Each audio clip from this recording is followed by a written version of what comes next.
할렐루야. 요즘 감기 때문에 굉장히 많이 힘들어 하시는 것 같습니다. 오늘 아침에도 한 7시쯤인가 제가 전화를 받았습니다.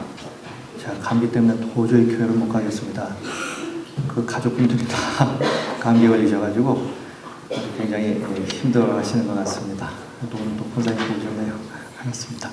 자, 우리 옆에 계신 분들하고 같이 한번 인사하시겠습니다. 자, 하나님의 은혜 가운데 강건하시길 바라겠습니다. 우리 한번 이렇게 축복하시면 좋겠습니다. 자, 하나님의 은혜 가운데 강건하시길 바라겠습니다. 자, 이번 감기는 걸리면 굉장히 힘들답니다. 저 건강 잘 챙기시길 바라고요. 계속 기도하겠습니다. 자, 오늘 본문 말씀은요, 우리의 삶에 있어서 굉장히 중요하고 그리고 아주 근본적인 그러한 질문을 저희들에게 제기합니다. 8절 앞부분에 보면 이렇게 기록을 하고 있습니다. 사람아, 주께서 선한 것이 무엇임을 내게 보이셨나니, 이렇게 말합니다. 선한 것이 무엇인가? 이 질문은 선하게 사는 방법이 뭔가? 가치 있게 잘 사는 방법이 뭔가? 하나님 앞에서 인정받는 삶은 어떤 것인가? 좀 더 근본적으로 말씀을 드리면 도대체 우리는 어떻게 살아야 하는가? 이게 문제죠. 도대체 어떻게 살아야 되는가? 그럼 어떻게 살면 좋겠냐? 8절을 우리가 다시 한번 보시겠습니다. 8절을 우리 같이 한번 합독을 하시면 좋겠습니다. 사람아, 시작. 사람아, 주께서 선한 것이 무엇임을 내게 보이셨나니, 여호와께서 내게 보하시는 것은 오직 정의를 행하며 인자를 사랑하며 겸손하게 내 하나님과 함께 행하는 것이 아니냐. 아멘. 자, 이 8절 말씀해 보시면 하나님께서 우리에게 원하시는 세 가지가 나옵니다. 도대체 우리가 어떻게 살아야 되는가라고 하는 질문에 대한 답을 하나님은 세 가지로 말씀을 하고 있어요. 첫째, 정의를 말합니다. 정의. 오직 정의를 행하며, 이렇게 나오죠. 자, 그렇다면 이 정의가 그럼 뭐냐? 정의라는 말의 의미는 히브리 말은 미슈파트, 이런 말입니다. 미슈파트. 이 말의 의미는 율법의 어떤 규례, 어떤 율법의 규정, 뭐 이런 의미고요. 뿐만 아니라 선지자들에게는 율법에 나타난 하나님의 뜻을 성취하는 것, 이것이 미슈파트입니다. 그러니까 이 뜻을 다 합치면 한마디로 쉽게 풀이해서 말씀을 드리면 이런 말입니다. 정의란, 미슈파트라는 말은 하나님께서 원하시는 대로 사는 것, 이것이 미슈파트, 정의라는 말입니다. 하나님께서 원하시는 대로 사는 것. 오늘 본문은 미가서입니다. 이 미가 선지자는 활동하던 시기가 이사야 선지자가 활동했던 시기와 동시대입니다. 남왕국에 이제 요담 왕, 그 다음에 아하스 왕, 그리고 히스기야 왕, 바로 이럴 때 활동했던 그러한 선지자입니다. 바로 이 시대에는 남유다와 그리고 북이스라엘이 그 북쪽에 있는 아수르의 위협 가운데에 위태위태한 그런 삶을 살고 있었던 그때였습니다. 그럼에도 불구하고 이 나라가 죄악이 관영했던 그러한 시기였습니다. 지도자들은 모여서 머리 맞대고 생각하고 의논한다는 것이 이 나라를 어떻게 우리가 구원할 것인가가 아니라 악을 꾀하고 악을 도모하고 악을 행해버립니다. 그리고 약한 농민들을 착취합니다. 그래서 그들의 밭과 그들의 집을 빼앗아갑니다. 그리고 그들을 다 노예로 삼아버려요. 뿐만 아니라 이 종교 지도자들은 판결을 내릴 때에 돈을 더 많이 준 사람에게 판결을 유리하도록 해줍니다. 그리고 여호와 하나님을 믿는 이 종교 지도자들이 한다는 짓이 점을 쳐서 돈을 받아 먹습니다. 이런 짓을 했던 때가 바로 그때였어요. 이렇게 죄악이 관영한 그러한 상황에서 정의를 이루려면 그럼 어떻게 해야만 합니까? 철저하게 하나님의 뜻대로 살도록 강력하게 요구하고 엄격하게 율법을 적용해야 할 것입니다. 이런 부분에 있어서 조금도 틈을 주면 안 될 것이에요. 그래서 이런 상황에서 소위 신앙심이 좋다고 하는 사람들은 보면 그렇죠. 늘 엄숙한 얼굴로 웃음도 없어요. 조금의 잘못도 용납하지 않습니다. 함께 있으면 숨이 턱턱 막힐 정도로 사람을 그렇게 몰아세웁니다. 이런 사람들 보면 왠지 오래돼서 곰팡이 냄새가 나는 듯한 그런 분위기. 가족 중에 이런 사람들이 있으면 사람이 숨쉬고 살겠습니까? 어떻게 살겠어요? 물론 엄격한 것이 나쁜 것은 아닙니다. 하나님의 말씀을 지키려고 우리는 무진 애를 쓰며 살아야 되겠죠. 그러나 문제는 그 방향이 문제라는 거예요. 방향성이 문제라는 겁니다. 다시 말씀드리면 하나님의 말씀을 지키려고 하는 것에, 이것을 내가 엄격하게 지키려고 하는 것엔 우리가 최선을 다해야 하는 것, 이건 좋은 일입니다. 그러나 방향성이 문제라는 것은 뭐냐면 자신에게는 너무너무 관대해요. 율법을 어겨도 말씀을 어겨도 본인 스스로에 대해서 너무너무 관대합니다. 그러나 다른 사람에 대해서 너무너무 엄격한 잣대를 적용하는 거예요. 봐주지를 못하는 겁니다.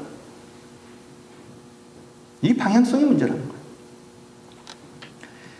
요한복음 8장에 보면 예수님 당시에 이 간음하다 붙잡힌 여인의 이야기가 나오죠. 그런데 이 8장 1절부터 쭉 이 이야기를 읽어보면, 자세히 읽어보면 이 바리새인들과 서기관들이 예수님을 고발해가지고 잡아들이려고, 예수님을 잡아서 옥에 가두고 죽여버리려고 예수님을 함정에 빠뜨립니다. 함정에 빠뜨리려고 했던 그들의 이 관계가 뭐였냐면 간음하다 붙잡힌 여인을 잡아오는 것이었어요. 그래서 그 8장에 보면, 이 사건에 보면 어떻게 나오냐면 음행 중에 잡힌 여자, 그 여자를 예수님께 끌고 옵니다. 음행 중에 잡아왔어요. 그 얘기는 뭡니까? 지키고 있었다는 거예요. 지키고 있다가 그 사건을 그 현장에서 그냥 목격하고 딱 잡아온 거예요. 지나가다 본 게 아니라 덫을 만들어서 빠지게 한 다음에 잡아온 거예요. 그리고 예수님 앞에 꿇어 세운 거예요. 그러면서 말합니다. 모세율법에 이 여자는 돌로 쳐 죽여야 된다. 자, 그 현장에서 돌로 쳐 죽이면 예수님은 사랑을 외쳤는데 참 그 분위기가 예수님의 교훈과 반대되는 거죠. 맞습니다. 율법대로 하면 이 여인은 돌에 맞아 죽어야 합니다. 이미 거기에 있는 사람들은 다 손에 돌을 쥐고 있었어요. 율법에 따라 엄격하게 이제 처리하고자 했습니다. 자, 그런데 그 현장에 있던 모든 사람들이 다 손에 돌을 들었을까요? 돌을 안 든 사람들도 있었을 거예요. 어떤 사람이 그랬습니까? 이 여인과 아침 저녁으로 날마다 늘 이 여인의 얼굴을 맞대고 살던 이웃 아낙네들, 그리고 이 여인과 어릴 때부터 같이 자랐던 동네 친구들, 이 여인이 얼마나 외롭고 불쌍한 여인지를 너무너무 잘 알고 있었던 이웃들, 이들도 과연 돌을 들었을까? 손에 돌을 든 사람들은 돌을 들지 않은 사람들에게 아마 곱지 않은 시선을 보냈을 겁니다. 왜 너희들은 돌을 안 드냐? 인정보다는 율법이 더 우선돼야 되지 않냐? 돌을 들지 않은 사람들은 너희들은 신앙심도 없는 자들이다. 이랬을지도 모르죠. 정말 그들의 말대로 돌을 들지 않은 사람들은 신앙이 없고 분노로 돌을 든 사람들만 신앙이 투철한 사람들입니까? 물론 당시 기준대로 하면 돌을 든 사람들이 훨씬 신앙심이 더 겉으로 보기엔 좋았을지도 모르겠죠. 그러나 그들이 모르는 것이 하나 있었습니다. 그것은 바로 정의라고 하는 거예요. 정의가 뭐냐는 거예요. 정의는 남에게 엄격하게 적용할 때 완성되는 것이 적용이 아닙니다. 적용은 남에게 엄격할 때에 세워지는 것이 아니라 오히려 내 자신에게 엄격하게 적용될 때 세워지는 것이 정의라는 거예요. 그래서 예수님이 그 돌을 든 사람들을 향해서 정국을 찌르죠. 너희 중에 죄 없는 자가 먼저 돌로 쳐라. 예수님의 이 말씀이 그들의 심장을 찔렀어요. 양심의 눈을 열었습니다. 그들의 죄를 보게 했어요. 자신들도 가만히 생각해 보니까 이 여인들보다 나을 것이 없는 거예요. 그 현장에는 바리새인과 서기관들도 있었습니다. 자신들의 죄를 보는 순간 그들은 한 사람씩 한 사람씩 돌을 내려놓고 다 그 자리를 떠났습니다. 바로 그때 그 현장에 정의가 세워진 거예요. 이 돌을 든 사람이 이 여인을 향하여 돌을 던질 때 정의가 세워지는 것이 아니라 자기의 죄를 들여다보고 그 돌을 내려놓을 때 내가 죄인이로소이다, 이것을 깨달은 순간 그때 그 현장에 정의가 세워지는 거예요. 이처럼 정의는 자신에게는 엄격하고 다른 사람들에게는 관대할 때 이루어지는 것이 정의예요. 자신의 작은 죄에 대해서는 진짜 가슴 아파 회개하고요, 타인의 잘못은 통 크게 용서를 할 때 그때 비로소 세워지는 것이 정의라는 겁니다. 정치인들이 아무리 다른 사람들 향해서 뭐라고 하며 정의를 외쳐도 자기들이 안 바뀌면 그건 정의가 아니라는 거예요.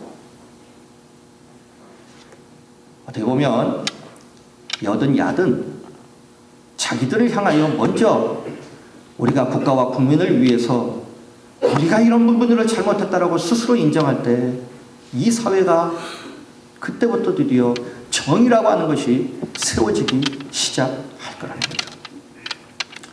두 번째, 우리 주님께서 무엇을 말씀하셨냐면 인자를 말씀하셨어요. 인자를 사랑하며 이렇게 말씀하죠.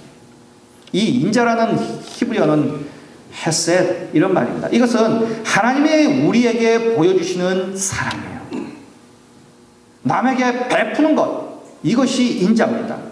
자, 그렇기 때문에 이런 점에서 인자는 정의와 방향이 정반대입니다. 다시 말씀드리면 정의는 내 자신에 대해서 엄격하게 적용되어지는 것이 정의라고 한다면, 인자라고 하는 것은 남에게 풍성하게 베풀어져야 되는 것이 바로 인자라고 하는 것입니다.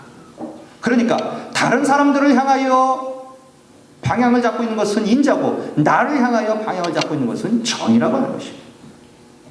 다른 이들을 불쌍히 여기는 마음, 다른 사람들의 약함에 대해서 안타까워하는 마음, 다른 사람들의 잘못을 책망하는 것이 아니라 오히려 가슴 아파하고 애통해하는 마음, 이것이 바로 인자라는 겁니다. 그래서 긍휼히 여기는 마음, 인자예요.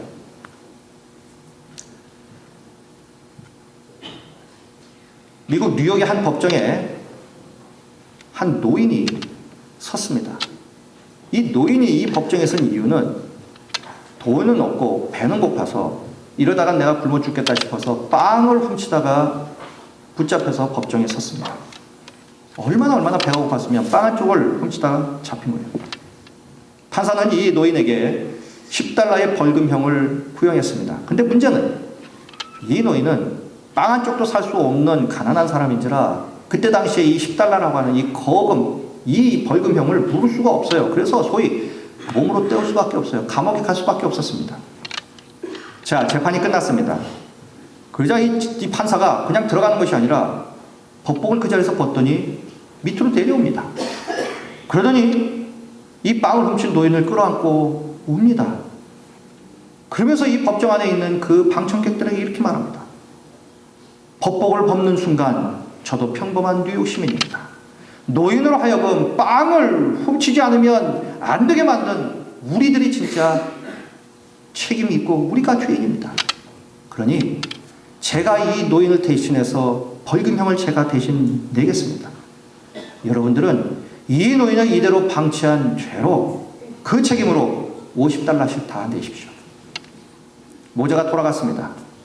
다 걷고 나니까 47불 50센트가 거쳤어요. 그걸 가지고 그 노인에게 줍니다. 그리고 노인을 돌려보내요. 이 판사가 후에 뉴욕 시장을 3번 했습니다. 그리고 1939년에 뉴욕에 공항이 하나 생겼는데 그 공항의 이름을 이 사람의 이름을 따서 붙였습니다. 이 사람이 바로 피오렐로 라과디아라고 하는 사람이에요. 그래서 그 사람의 이름을 따서 라과디아 공항이 생긴 거예요. 뉴욕에는 2개 공항이 있습니다. 하나는 존 F 케네디 공항이고 하나는 바로 이 사람의 이름을 딴 라과디아 공항이에요. 여러분, 이 노인을 불쌍히 여기는 마음, 긍휼히 여기는 마음, 이것이 인자입니다. 이처럼 자신에게는 엄격한 것, 이것이 정이고 남에게는 한없는 사랑을 베푸는 것, 이것이 인자예요. 그런데 이 정의와 인자의 최고의 모델이 누구냐? 바로 우리 예수님이시죠.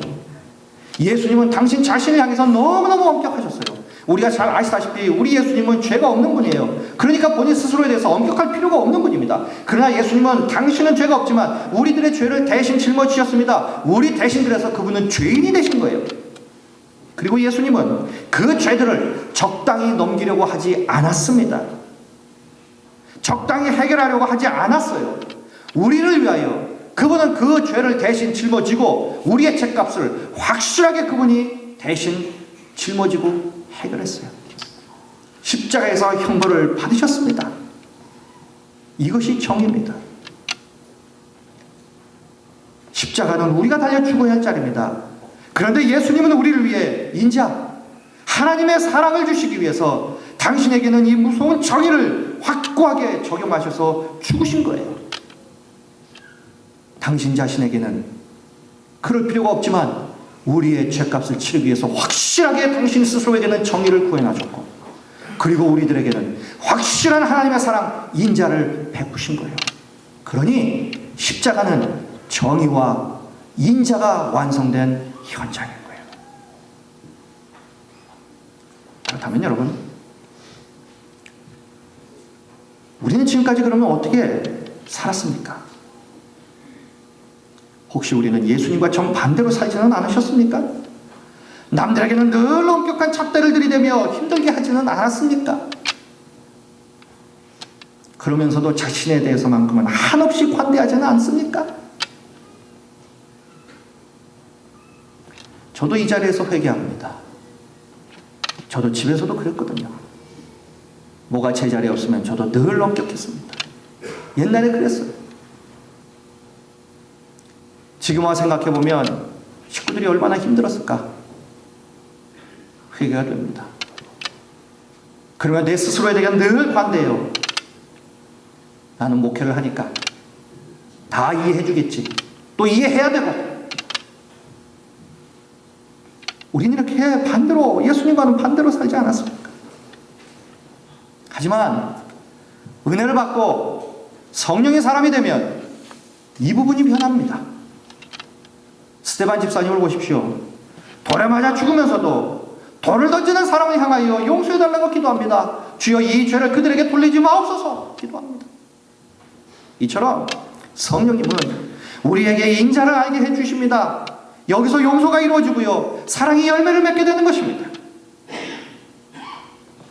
여러분, 지금까지 같은 죄를 계속 반복하면서도 변화되지 못하는 이유가 무엇입니까? 그것은 내 자신에게 너무너무 관대하기 때문에 그래요. 다들 다 그렇게 하는데 남들 다 그렇게 살고 다 그런 짓 하는데 내 자신에 대해서 너무너무 관대합니다. 이러다 보니 정의가 없는 거예요. 또 남들을 아직까지 용서하지 못하는 이유가 무엇입니까? 늘 남들에게 엄격한 이유가 무엇입니까? 남들에게 인자를 베풀지 않기 때문이에요. 조금 전에 제 경우를 말씀드렸지만 이런 경우가, 이런 대상이 가족이라면 그것처럼 힘든 것이 없습니다. 여러분, 사실 그러고 보면 가족에게조차도 인자를 베풀지 못하는 경우가 얼마나 많은지 몰라요. 부부가 서로 용서하지 못합니다. 부부가 아니라 왼수예요. 자식이 부모를 용서하지 못합니다. 부모가 자식을 함부로 대합니다. 내가 부모로부터 받은 아픔과 상처를 그것을 그렇게 싫어하면서도 가만 보니까 내가 내 집에서 자식과 내 배우자에게 고대로 하고 있는 거예요. 내 부부가 내가 너무 싫었는데 나는 그러지 말아야지 했는데 알고 보니까 내가 자식에게 배우자에게 고대로 하고 있는 거예요. 가만히 보면 모든 문제는 가정에서부터 시작이 되는 거예요. 과언이 아닐 겁니다. 가정이 불편하면 만사가 불편한 거예요. 말 한마디에 가정의 분위기가 천국이 되기도 하고 지옥이 되기도 합니다. 가정은 누구 혼자 잘해서 이루어지는 것이 아니잖아요. 사람들은 다 그래요. 나는 진짜 나 혼자 잘한다고 있다고 생각한다는 거예요. 나는 가장으로, 나는 주부로, 나는 최선을 다해 난 다 하고 있다고 생각하는 거예요. 그러나 착각이라는 겁니다. 아니라는 거예요. 제가 결혼 예비 학교를 하면요, 예비 부부들한테 제가 꼭 하는 말이 있습니다. 뭐냐면 당부하는 말이에요. 회사나 밖에서 일어났던 나쁜 일들, 받은 스트레스, 안 좋은 일들, 나쁜 감정, 이거 집에까지 가져오지 말라고 말합니다. 이게 문제인 거예요. 보면 집에서 다 쏟아붓습니다. 이런 가정의 특징이 뭐냐면요, 집에 들어오면, 어른이 집에 들어오면 애들이 거실에 있다가 다 자기 방으로 들어가 버립니다.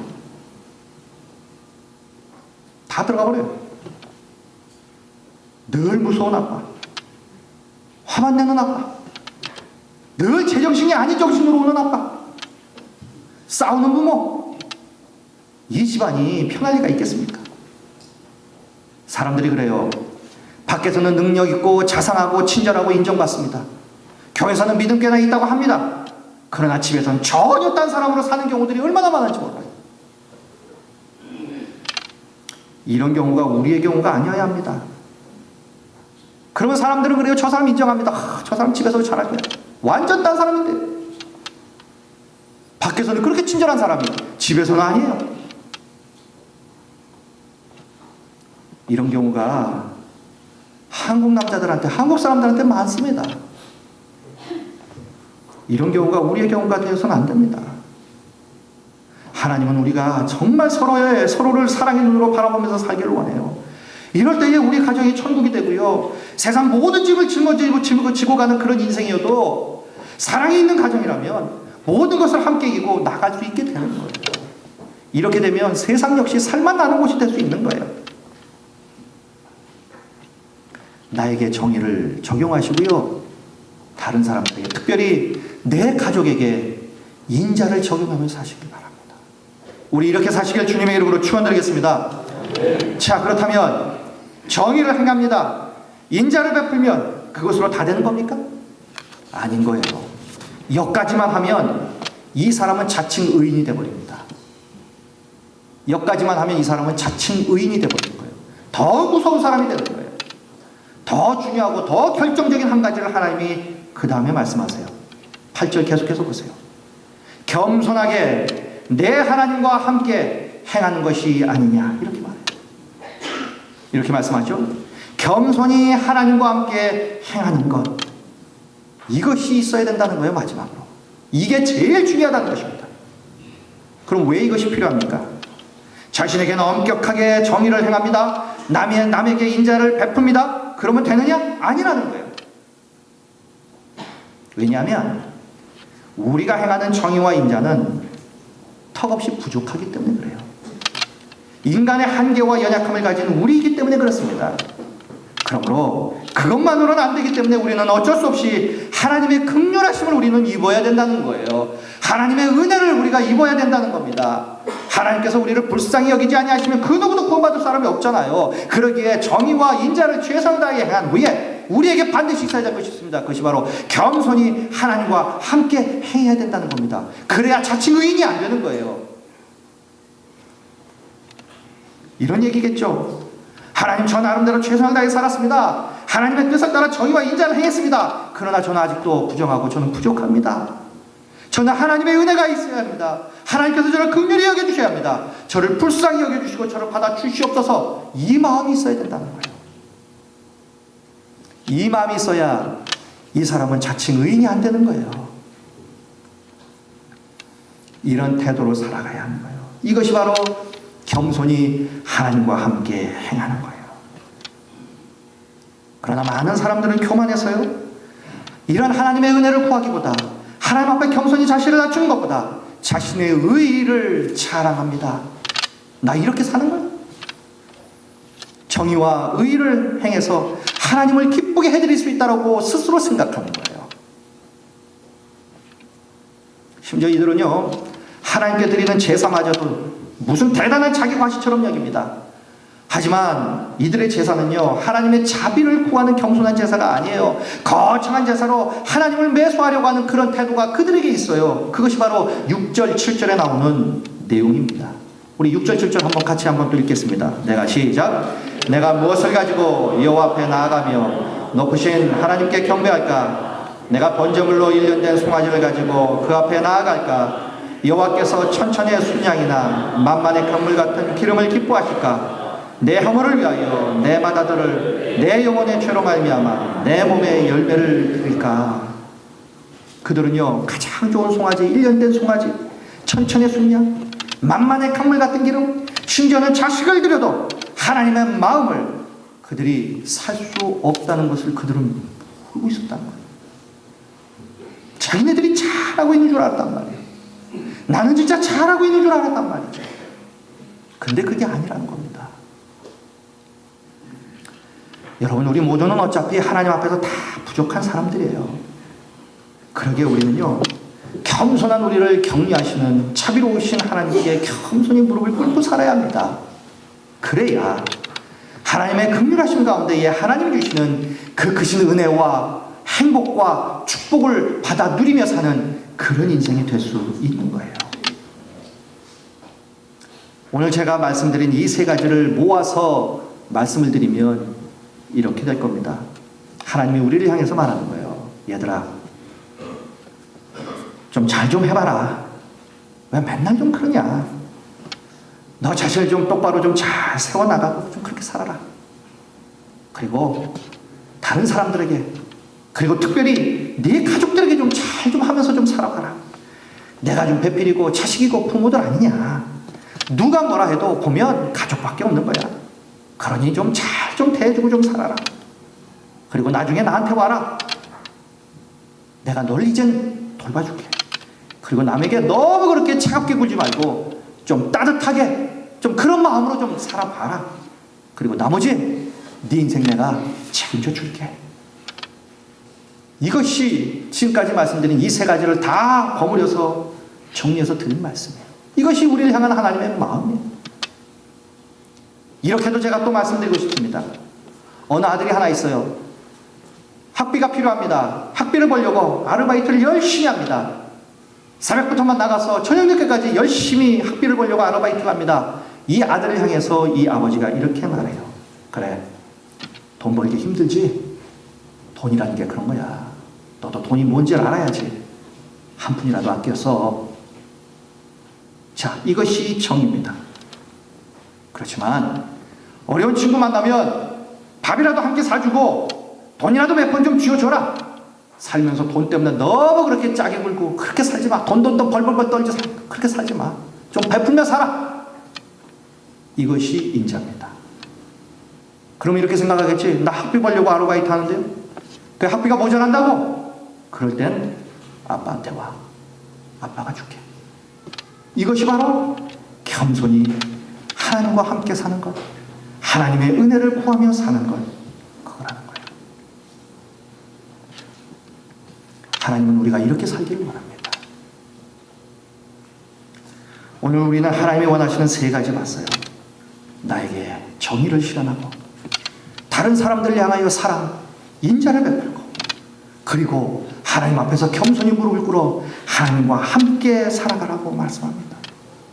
그러고 보면 하나님 앞에서 잘 사는 것, 신앙생활 잘 하는 것, 이거 그렇게 어렵거나 복잡한 거 아닙니다. 의외로 단순해요. 우리 자신에 대해서 하나님의 뜻을 잘 적용하며 사는 것이에요. 그리고 다른 사람들에게, 특별히 내 가족들에게 관대하게 풍성한 사랑을 베풀며 사는 것입니다. 왜입니까? 내 가족이잖아요. 나이 드신 분들 늘 그러시더라고요. 나이 들어봐라. 누구밖에 없는지 아냐? 가족밖에 없는 거예요. 남자들이 기운 있고 돈 있을 때는 목소리 높이고 힘쓰고 살지만 이제 기운 떨어지면 옆에서 걷어줄 와이프 없으면 아무것도 아닌 거예요. 저는 그것을 너무나 잘 알기에 너무너무 고분고분 지금부터 잘 보여야 나중에 그렇게 되지 않습니까? 내 가족이잖아요. 그때를 생각하십시오. 뜨겁게 사랑해서 우리 결혼하려고 그럴 때 그때를 다시 한번 좀 떠올려 보십시오. 정말 그때가 떠올리지 않으면 정말 사랑했던 그 현장을 다시 한번 여행을 한번 가보십시오. 사랑은 가다 보면 좋은 편으로는 정으로 바뀌지만 식어버리는 거예요. 그러니까 자꾸 좀 불태우십시오. 우리 가족이니까 내 배우자잖아요. 여기서 그치면 안 됩니다. 더 중요한 것이 있어요. 늘 겸손히 하나님의 은혜를 구하며 사는 거예요. 겸손하게. 하나님의 은혜가 없이는 저는 살 수 없습니다. 하나님의 은혜를 구합니다. 이 마음으로 늘 겸손하게 사는 거예요. 이것이 우리 사람이 사는 삶의 방식이어야 한다고 오늘 말씀합니다. 그래서 8절은 이렇게 시작하죠. 사람아. 사람아. 영어 성경은 이렇게 되어 있습니다. Oh man! 야, 이 사람아! 이렇게 좀 살아! 이 말이에요. 이럴 때 하나님이 우리에게 그렇게 주고 싶어 하시는 헤셋 인자뿐만 아니라 메슈파트 뿐만 아니라 에쉬 행복한 삶을 풍성히 누리며 살게 될 줄로 믿습니다. 사랑하는 성도 여러분, 우리 모두 정말 이 땅에 사시면서 행복하게 사셔서 하나님의 많은 복 누리시는 복된 여러분들, 우리 가정 되시기를 주님의 이름으로 간절히 축원드리겠습니다. 자, 기도하시겠습니다.